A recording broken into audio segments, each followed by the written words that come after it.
kedatangan Saudara Suryo ke LPSK, dan hari ini juga kita melanjutkan penyidikan ya dengan memeriksa yang bersangkutan sebagai tersangka. Assalamualaikum warahmatullahi wabarakatuh. Balik lagi teman-teman di channel Kajian Online. Operasi penangkapan Roy Suryo kini dimulai. Ya teman-teman, seperti kita ketahui, Roy Suryo adalah tersangka utama dalam kasus ijazah atau ujaran kebencian, informasi hoax, dan juga ini fitnah. Kita ketahui sendiri teman-teman, Roy Suryo kini sedang berada di Australia atau menghindari, kalau misalnya sebutannya yang simpel itu, kabur dari penahanan penangkapan Polda Metro Jaya yang sebelumnya sudah mengatakan bahwa Roy Suryo ini sang terlapor otomatis akan jadi tersangka utama. Hanya saja memang penangkapan Roy Suryo tidak akan semudah itu. Informasinya sudah bocor menyebutkan kalau misalnya Roy Suryo akan segera ditangkap. Karena itu ya, Roy Suryo ini punya 1001 akal untuk menghindari penangkapan. Salah satunya kabur ke Australia. Nah, yang menarik teman-teman di sini, kalau misalnya Polda Metro Jaya sudah gelar perkara, sudah mengumumkan bahwa nama-nama tersebut menjadi tersangka, ada Roy, Rismond, Tifa, Refli Halut. Kalau misalnya nama-nama tersebut sudah jadi tersangka, maka mau tidak mau Kepolisian Republik Indonesia harus mengerahkan seluruh sumber dayanya, baik itu Interpol, untuk segera melakukan penangkapan Roy Suryo. Dan hari ini kita bakal melihat apakah Kepolisian Polda Metro Jaya berani untuk mengambil tindakan secepat dan memang diperlukan untuk mengamankan terduga tersangka utama kasus ijazah yang saat ini masih saja bisa kongkow-kongkow, bahkan merencanakan makar untuk menggulingkan wakil presiden yang sah, yaitu Mas Gibran Rakabuming. Nah, tanpa panjang lebar teman-teman, kita bakal tengok dulu ini informasi selengkapnya terkait rencana penangkapan Roy Suryo di Australia. Kita simak informasi selengkapnya. Inisial ES itu belum dilakukan pemeriksaan sebagai saksi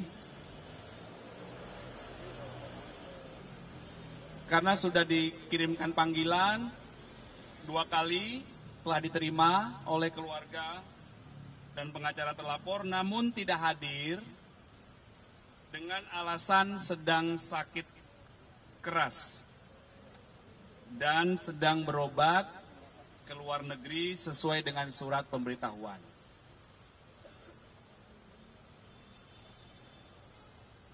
Dan dari pihak keluarga ataupun pengacara terlapor ES ini sudah memberikan atau melampirkan surat keterangan sakit atau rekam medis. Kemudian penyidik juga telah melakukan permintaan keterangan ahli, itu total ada 25 ahli ya. 19 ahli diantaranya sudah selesai dilakukan pemeriksaan. Kemudian 6 ahli lainnya ini masih dalam proses. Ya, setidaknya nanti dalam waktu dekat akan dilakukan pemeriksaan. Itu rekan-rekan update-nya. Jadi prosesnya masih berlangsung. Mohon waktu. Penyidikan itu ada SOP-nya. Dilakukan secara hati-hati. Pengumpulan fakta-fakta, barang bukti. Kemudian dilakukan pendalaman untuk membuat terang peristiwa tersebut guna menentukan siapa yang patut disangka melakukan tindak pidana atau yang menjadi objek perkara. Ya. Ada berita-berita seperti itu, Mas, menegaskan kembali bahwasanya Pak Jokowi itu sangat dicintai oleh masyarakat Indonesia. Ya, begitu. Coba lihat, ya, beliau bekerja ya selama 10 tahun, ya, turun ke lapangan terus menerus, ya, tanpa lelah, ya. Dan beliau menghasilkan betul-betul legacy-legacy yang sangat dibutuhkan oleh masyarakat dan sangat dirasakan oleh masyarakat. Dan ini untuk apa? Artinya untuk rakyat Indonesia sendiri. Dan amanah beliau dalam nawacita itu dia tuangkan betul-betul untuk itu. Ya. Dan apa yang mereka lakukan ini, ya gerombolan teroris ini dan kawan-kawannya ini menafikan semua itu. Karena mereka tidak ingin melihat bahwasanya Pak Jokowi itu dicintai oleh masyarakat Indonesia. Ya kan? Setuju. Dia ingin bahwasanya Pak Jokowi ini di-downgrade sedongret-dongretnya, sehina dan sehina-hinanya. Karena mereka itu ada barisan sakit hati. Walhasil Bang, boro-boro alih-alih dia sukses mendowngrade Pak Jokowi, justru malah itu membuat booster Pak Jokowi yang naik terus dicintai masyarakat. Dan hari ini banyak banget tadi kunjungan dari masyarakat se-Indonesia, bukan hanya sekitar Solo. Seperti apa Bang?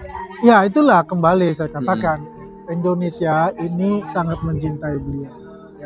Dan kita berharap bahwasanya ini adalah menjadi gambaran juga nih kepada para pembenci nih. Lu jangan main-main nih, ya. Rakyat Indonesia nih, ini semua lagi diam nih. Tapi kalau udah marah banget, coba jangan main-main. Coba aja, kita lihat aja di Boyolali 2 hari yang lalu seperti apa. Lu diusir-usir, karena lu apa? Karena ingin memecah belah anak bangsa ini, gitu loh. Ya, ingin merusak persatuan dan kesatuan Indonesia yang sudah terbangun dengan baik ini, gitu. Betul. Jadi beda juga sih Bang suasananya ya, ketika kemudian aura positif yang ada di sini itu adem gitu ya. Beda dengan yang tadi Abang sampaikan barusan. Malah tadi ada yang bilang, Bang Agri, gua udah siapin batu akik nih katanya. Kalau saja kemarin saya deket, sumpah gua udah nggak pakai hitung-hitungan lagi kalau seperti itu. Kan kemarin masih beruntung cuma dihadang doang. Ya kalau terjadi baku hantam coba. Nah itulah aku bilang kan ya, jangan main-main dengan the silent majority yang sangat mencintai Pak Jokowi. Jangan main-main untuk membuat kegaduhan Republik ini, dan jangan main-main untuk memecah belah anak bangsa ini. Memang paling utama. Betul, itu kita rasakan betul. Ya, walaupun upaya-upaya mereka kita bisa berasumsi itu gagal, dan justru kebalikannya yang dia tujuannya di downgrade, fitnah, adu domba, yang terjadi ya Pak Jokowi mendapat iklan gratis. Pak Jokowi selalu muncul di semua media massa. Padahal sederhana banget Bang. Kalau saja Bang, mereka tidak melakukan itu dan tidak ada orang satu pun yang melakukan itu, Pak Jokowi pensiun selesai Bang. Nggak akan di media lagi. Tapi Bang, salah. Gimana? Justru kayak begitu, tetap ya karena beliau ini sangat dicintai oleh masyarakat Indonesia. Ada case ataupun tidak ada case, tetap orang berduyun-duyun datang kemari. Kan begitu. Ditambah ada case ini, ya semakin orang datang menunjukkan bahwasanya mereka sangat mencintai Pak Jokowi dan juga mencintai Prabowo Gibran. Ya, kebetulan kemarin seharian termasuk soal Pak Jokowi ada tim Gemoy yang ikutan dan itu loyalis Pak Prabowo. Menunjukkan bahwa kita Prabowo kompak, Gibran kita solid, Prabowo Gibran kompak, kita solid. Anda teroris tidak bisa mencerai-beraikan kita semua, karena kita tahu bahwa kita ini adalah anak-anak bangsa yang cinta NKRI. Setuju.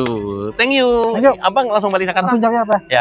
Saya juga nyusul. Siap. Thank you ya Bang. Thank you ya. Erik. Pemirsa, Polda Metro Jaya akhirnya menahan mantan Menteri Pemuda dan Olahraga Roy Suryo dan terancam 6 tahun penjara.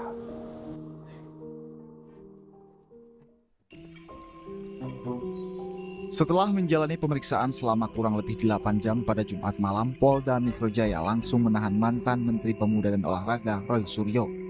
Roy Suryo ditahan selama 20 hari ke depan karena dikhawatirkan menghilangkan barang bukti. Silakan Pak Roy Suryo untuk memulai acara ini. Oke. Selamat malam Indonesia, selamat malam akal sehat, selamat malam juga pikiran yang waras. Alhamdulillah berkat doa dan restu teman-teman semua, ya, kami ada di ruangan ini di salah satu tempat di Sydney. Langsung ini di Sydney ya, ini bukan di tempat abal-abal sana. Kami bertemu dengan beberapa alumnus UTS Insert, alumnus asli, ya, nanti akan diperkenalkan satu persatu. Dan alhamdulillahnya teman-teman ini adalah lulusan dari Insert, UTS Insert itu pada tahun 2005 sampai dengan 2007, ya, rata-rata gitu, atau 2006, ya. Nah itu rata-rata modar itu, ya gitu. Jadi tahunnya sama dengan kelulusan seseorang yang sedang kita pertanyakan, yang katanya tahun 2006. Nah jadi saya nanti akan bertanya dengan masing-masing teman-teman ini ya beberapa hal yang sangat krusial, apa yang disebut dengan UTS Insert itu, kemudian apa yang mereka alami di sana, dan insya Allah dukungan dari teman-teman semua itu akan mendapatkan rahmat dari Allah Subhanahu wa Ta'ala, karena mereka berkata soal kejujuran itu yang paling penting dan kebenaran abadi. Oke, saya mulai yang pertama, mungkin Mas pertama dulu atau siapa dulu? Ya, Mas dulu. Ya, oke. Mungkin bisa diperkenalkan singkat, Mas. Ya, perkenalkan, ya. Saya Redi. Saya lulusan. Perkenalkan, nama saya Redi.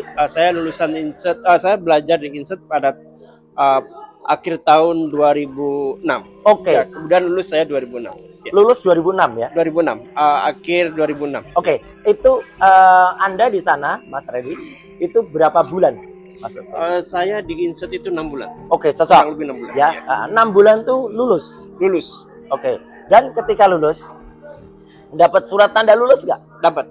Dapat ya. Oke. Bisa dibuktikan. Waktu nanti akan membuktikan. Oke, sementara cukup itu dulu, Mas Redi. Ada yang lain? Lanjut? Ya. Oh ya, taruh aja. Ya. Jadi ini asli ya?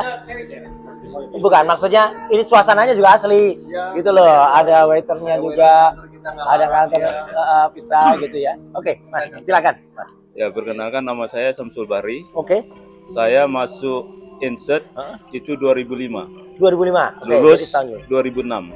Mas Samsul dengan Mas Redi, sama nggak programnya? Programnya sama, tapi saya duluan masuk Insert. Gak apa-apa. Ya. Artinya program yang ada di Insert, di UTS Insert waktu itu apa? English. Hanya English course. Ya, hanya English course. Ya. Oke, nggak ada yang lain. Nggak ada yang lain. Jadi orang kalau mau masuk Insert, itu adalah dalam rangka persiapan gitu ya? Persiapan untuk masuk ke UTS. Persiapan untuk masuk ke UTS. Ya. Oke, ya Mas 2005 ya. Ini 2006 Mas Redi. Oke. Ada tambahan lagi? Mungkin sementara? Saya di sana mulai dari level 5 sampai level 10. Artinya apa itu? Level 5, level 10. Level Inggrisnya? Inggrisnya. Jadi dari Indonesia saya itu masuk di tes dulu kan, kita untuk tahu kita itu di level berapa gitu untuk masuk English course-nya di Insert itu. Itu hubungannya dengan kelas atau grade sekolah SMA atau apa itu ada nggak? Nggak ada. Jadi itu benar-benar English course itu kursus. Iya. Tidak melihat itu adalah atau tidak berpengaruh kepada itu, misalnya years 10, years 11, years 12 itu nggak ada. Oke, ini penting banget ya. Jadi itu benar-benar English course, bukan ada hubungannya dengan sekolah setara SMA ya. Jadi nggak ada. Oke, Mas. Dapat pertanggungjawabkan. Oke. Lanjut, Mas. Ya. Halo, selamat malam. Halo Mas. Nama saya Tarjaya. Saya masuk Insert itu tahun 2005. 2005 juga ya, sama dengan Mas Redi ya. 2005. Oh, setelah. Sama dengan Mas Samsul ya. Mas Samsul. Tahun 2005. Ini Mas Samsul tuh asli Samsul kan namanya? Bukan Asam Sulfat ya. Ya, ini Samsul beneran. Oke. Itu penting itu. Oh, panggilannya Sam. Wah, luar biasa, Sam. Oke, ya. Berarti SM Sulfit. Ya, oke. Ya. Oh, ya. Isoglade. Ya. Thank you. Yes. Ya. Green tea. Ya. Ya. Oke. Ya. Jadi sekali lagi pemirsa, ini adalah rekaman asli. Tidak kami potong ya. Jadi menunjukkan bagaimana pesanan dari masing-masing ya. Jadi kita juga minum apa adanya. Otentik ya, bukan hanya identik, tapi ini otentik. Kalau identik tuh hanya sama. Kayak ijazah yang disebut identik itu. Identik nomor 11, 15, 11, 16, 11, 17 itu bapaknya itu yang ngaco itu. Kalau ini otentik. Oke, lanjut ya. Lanjut. Oke, nama saya Tarjaya. Saya masuk Insert tahun bulan Maret. Maret tahun 2005. Selesai bulan Juli. Masuk UTS bulan Agustus. Oh, jadi Mas menggunakan pendidikan bahasa Inggris di Insert itu untuk bekal ketika masuk ke University Technology of Sydney. Iya, betul. Ya, jadi mungkin pemirsa begini. Jadi orang mau masuk ke suatu university itu kan ada dites dulu skala Inggrisnya ya. Betul. Ada TOEFL, ada satu lagi IELTS. Ya, nah itu ranking berapa atau grade berapa? Nah, betul. Dari situ kalau nggak cukup atau kurang, itulah masuk ke dalam grade insert gitu.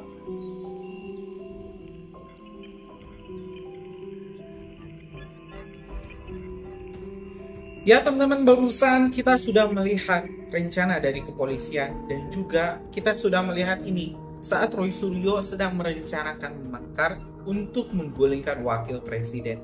Video ini bisa menjadi bukti bahwa Roy Suryo, teman-teman, memang sengaja ingin mengganggu roda pemerintahan, bahkan ingin melakukan makar, memberontak, menggulingkan wakil presiden yang sah, yaitu Mas Gibran Raka-Beraka. Padahal rakyat memilih Mas Gibran tidak hanya soal background pendidikan, tapi karena karakter dan juga kepercayaan rakyat.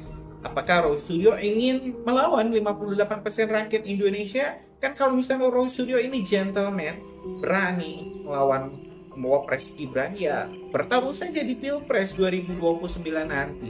Kan mereka nggak berani. Mereka itu sudah punya hitung-hitungan. Kalau misalnya Pak Jokowi dan juga Wapres Gibran dibiarkan, teman-teman, tidak diganggu, maka dipastikan bahwa 2029 mereka akan kembali kalah.